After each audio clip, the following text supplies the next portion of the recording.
عزیز طلباء السلام علیکم ورحمۃ اللہ وبرکاتہ۔ میرا نام محمد طارق، میں آپ کا مطالعہ پاکستان کا استاد ہوں۔ عزیز طلباء، آج کا جو ہمارا لیکچر ہے وہ ہے باب نمبر 1، باب نمبر 1، پاکستان کی نظریاتی اساس۔ یہ ہمارا چیپٹر ہے پاک اسٹڈی کا، اور اس کے میں جو ہم نے ٹاپک پڑھنا ہے بیٹا وہ ہے نظریہ کی تعریف اور نظریہ کے ماخذ۔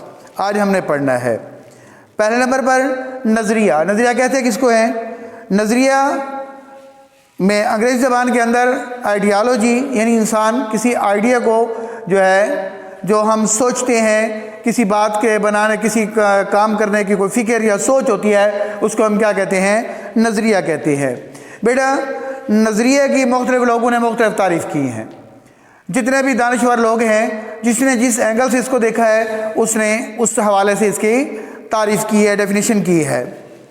اچھا، بر صغیر میں پاکستان کے نام سے ایک آزاد ریاست کا قیام 20ویں صدی۔ بیٹا یہ پیج نمبر 1 ہے بک کا، اس پہ فرسٹ ورڈ ہے 20ویں صدی، جو ایم سی کیوز کا پوائنٹ ہے، آپ نے اس کو انڈرلائن کر لینا ہے۔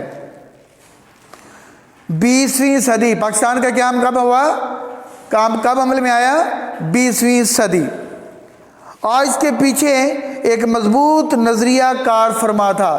کار فرما کا معنی یعنی اثر انداز تھا، اثر کرنے والا تھا۔ نظریے کے لیے انگریزی زبان میں لفظ استعمال کیا جاتا ہے آئیڈیالوجی۔ اس کو انڈرلائن کر لیں، یہ بیٹا پیج نمبر 1 کے اوپر ہے، یہ ایم سی کیوز کا پوائنٹ ہے۔ پیج نمبر 1 اور ایم سی کیوز کا پوائنٹ، یا اس کو ہم ایڈیشنل شارٹ کوشچن کے طور پر بھی استعمال کر سکتے ہیں۔ نظریہ کو انگریزی زبان میں کیا کہا جاتا ہے؟ تو ایڈیشنل شارٹ کوشچن بن جائے گا بیٹا، یہ نظریہ کے لیے انگریزی زبان میں لفظ آئیڈیالوجی استعمال کیا جاتا ہے۔ اب آتے ہیں ہم آئیڈیالوجی نے نظریہ کی طرف، کہ نظریہ کیا ہے۔ لفظ نظریہ اپنی تعریف اور معنی کے لحاظ سے ابتدائی سے مختلف دانشوروں کے درمیان اختلاف کا سبب رہا ہے، اختلاف رائے کا باعث بنا ہے۔ دیکھیں بیٹا، میں نے پہلے آپ کو شروع میں بتا دیا کہ جتنے بھی مفکر لوگ ہیں، جتنے بھی دانشور ادیب لوگ ہیں، مصنف لوگ ہیں، جس نے جس اینگل سے اس ورڈ کو دیکھا، اس نے اس کی مطابق تعریف کی ہے۔ اس کی کوئی خاص تعریف نہیں ہے کہ ہم اتھینٹک یہی تعریف اس کے اوپر اتفاق کر لیں، نہیں، جتنے بھی دانشور لوگ گزرے ہیں، ہر ایک نے اس کی مختلف تعریف کی ہے۔ اب کون سی صحیح ہے، کون سی ہے، پھر اس کے بعد میں آپ کو بتاؤں گا بیٹا، جو اصطلاحی تعریف ہے وہ تمام کے مجموعے کو جتنی بھی تعریفیں کی گئی ہیں، اس کا جو نچوڑ، ان کا ماخذ جو ہے، وہ ایک تعریف بنتی ہے، جو سمپل سی ایک آسان ورڈ میں اس کی نظریے کی تعریف بنتی ہے، وہ میں آپ کو بتا دوں گا۔ تو دیکھیں، لفظ نظریہ اپنی تعریف کے مطابق، اپنی تعریف اور معنی کے لحاظ سے ابتدائی سے سماجی دانشوروں کے درمیان اختلاف رائے کا باعث بنا۔ مختلف ادوار میں، ادوار دور کی جمع ہے، ادوار دور کی جمع یعنی وقت، زمانہ، اس سے مراد وہ ہے مکاتب فکر۔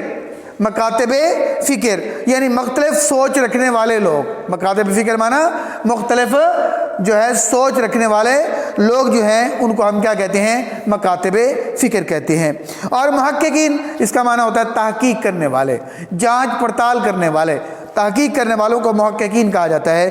محققین نے اسے اپنے انداز میں بیان کیا ہے۔ میں نے جیسے پہلے عرض کیا ہے عزیز طلباء کہ ہر مفکر نے اور ہر محقق نے نظریہ کی الگ الگ تعریف کی ہے، جس نے جس صورت کے اندر اس کو دیکھا ہے، اس نے اس طرح اس کو ڈیفائن کیا ہے۔ معنی کے لحاظ سے نظریہ سے مراد، اس کا معنی کیا ہے؟ اس سے مراد سوچ یا مقصد۔ اس کا لفظی معنی کیا ہے نظریہ کا؟ سوچ یا مقصد۔ اور جبکہ اصطلاحی تعریف کیا ہے؟ اصطلاحی معنوں میں نظریہ کی تعریف اس طرح کی جا سکتی ہے۔ نمبر 1، اب یہ پہلا جو میں نے شارٹ کوشچن لکھ دیا ہے، یہاں پر نظریہ کی اصطلاحی تعریف کریں۔ بیٹا یہ پیج نمبر 2 کے اوپر، پیج نمبر 2 کے اوپر 4 تعریفیں اس کی بیان کی گئی ہیں۔ کتنی بیٹا؟ 4 تعریفیں۔ آپ اگر کوشچن آ جاتا ہے پیپرز کے اندر کہ نظریہ کی اصطلاحی تعریف لکھیں، تو ان میں سے آپ نے کوئی سی 2 لکھ لے دینی ہے، 1 لکھ دیں تب بھی ٹھیک ہوگا۔ اب اس کی اصطلاحی تعریف پہلے ہی دیکھیں، جہاں سٹار لگے ہوئے ہیں اپنی بک کے اوپر دیکھ لیجئے گا، پیج نمبر 2 کے اوپر فرسٹ پیج سیکنڈ لائن ہے اس کی۔ کسی شے کو وجود میں لانے کے لیے ذہن میں سوچ، فکر، نقشہ ابھرتا اور قائم ہوتا ہے، اسے ہم کیا کہتے ہیں؟ نظریہ کہتے ہیں۔ کسی شے کو وجود میں لانے کے لیے ذہن میں جو سوچ، فکر، نقشہ ابھرتا اور قائم ہوتا ہے اس کو ہم کیا کہتے ہیں؟ نظریہ کہتے ہیں۔ اب دوسری تعریف کی طرف آتے ہیں۔ کسی بھی مقصد کے حصول کے لیے بنایا گیا فکری خاکہ نظریہ کہلاتا ہے۔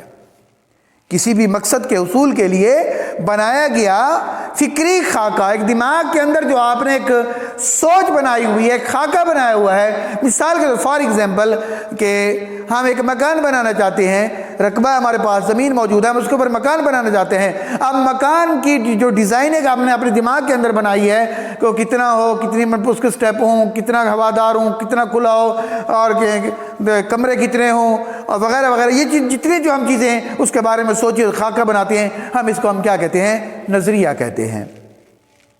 اب آتے ہیں ہم تیسری تعریف کی طرف۔ کسی خاص مقصد کے لیے کسی قوم کی اجتماعی سوچ کا ایک بات پر متفق ہو جانا بھی نظریہ کہلاتا ہے۔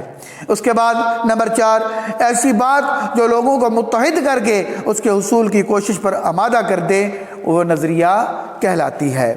اب یہ جو ہوگی بیٹا اس کی اصطلاحی 4 تعریفیں جو پیج نمبر 2 کے اوپر موجود ہیں، اور میں نے بورڈ کے اوپر اس کا پیج نمبر لکھ دیا ہے، پیج نمبر 2 موجود ہے۔ ٹھیک ہے بیٹا، اب آتے ہیں ہم جو ایک جنرل تعریف ہے جسے ہم کہتے ہیں نظریہ سے کیا مراد ہے، اور یہ ایکسرسائز کا کوشچن بھی ہے، شارٹ کوشچن، اور یہ اکثر آتا ہے بورڈ کے پیپرز کے اندر بھی آ جاتا ہے، نظریہ سے کیا مراد ہے۔ تو اس کی ہم نے ڈیفینیشن لکھنی ہے، جو جنرل ڈیفینیشن ہے نظریہ سے کیا مراد ہے۔ تو یہ نیچے ہے پیج نمبر 2، جہاں یہ 4 تعریفیں ختم ہو رہی ہیں اس کے نیچے ہی یہ تعریف دی گئی ہے۔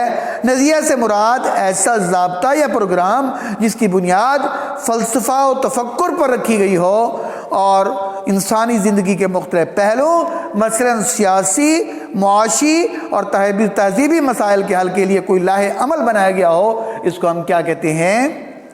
نظریہ کہتے ہیں۔ آ گیا بیٹا سوال سمجھ؟ نظریہ سے کیا مراد ہے؟ پیج نمبر 2 لائن نمبر 5 کے اوپر یہ بات بیان کی گئی ہے، 5-6 کے اوپر، کہ نظریہ سے مراد ایسا ضابطہ یا پروگرام ہے جس کی بنیاد فلسفہ و تفکر پر رکھی گئی ہو اور انسانی زندگی کے مختلف پہلو مثلا سیاسی، معاشی، تہذیبی مسائل کے حل کے لیے کوئی لاہ عمل بنایا گیا ہو، اس کو ہم کیا کہتے ہیں؟ نظریہ کہتے ہیں۔ یہ نظریہ کی تعریف ہوگی، یا نظریہ سے کیا مراد، اس کا آنسر ہو گیا۔ اب آتے ہیں اگلے ٹاپک کی طرف، ہم نظریہ کے ماخذ بیان کریں۔ اب پہلے ہم نے پڑھا نظریہ کی ڈیفینیشن کہ نظریہ سے کیا مراد ہے، اب ہم آتے ہیں نظریہ کے ماخذ کہ نظریہ کن چیزوں سے نکلا ہے۔ ماخذ کہنے کا معنی ہوتا ہے نکلنے کی جگہ، نکلنے کی جگہ، کہ جہاں سے یہ نظریہ اخذ کیا جائے، نکالا جائے، اس کو ہم ماخذ کہتے ہیں۔ تو یہ نظریہ کے ماخذ یہ فرسٹ لانگ کوشچن ہے، ایکسرسائز کا فرسٹ لانگ کوشچن ہے، اور اس کا ٹاپک ہے، یعنی یہ پارٹ نمبر 1 ہے۔ نظریہ کے ماخذ اور اہمیت جو ہے بیٹا یہ دونوں ملا کر یہ لانگ کوشچن نمبر 1 ہے ایکسرسائز کا، اور اس کا جو ہم نے آج ہاف پڑھنا ہے، اور کل کا جو لیکچر ہوگا اس کے اندر ہم اس کو ہاف پڑھیں گے۔ آج ہم پڑھتے ہیں نظریہ کے ماخذ۔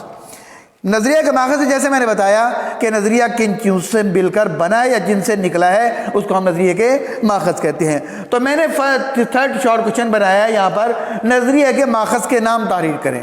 یہ جو ہیڈنگ دی گئی ہے نظریہ کے ماخذ کی، مشترکہ مذہب، مشترکہ سیاسی مقاصد، مشترکہ تعلیمی مقاصد اور مشترکہ معاشی مقاصد اور مشترکہ ثقافتی مقاصد، یہ 5 نیمز بیٹا جو ہیں یہ آپ نے لکھنے ہیں۔ یہ کاپی کے اندر کاپی ورک ہوگا آپ کا، نظریہ کے ماخذ کے نام تحریر کریں۔ تو نظریہ کے ماخذ کون سے ہیں؟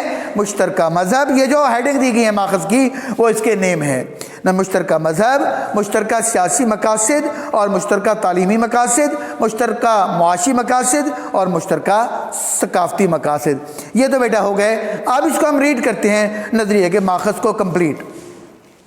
پہلے ہے مشترکہ مذہب۔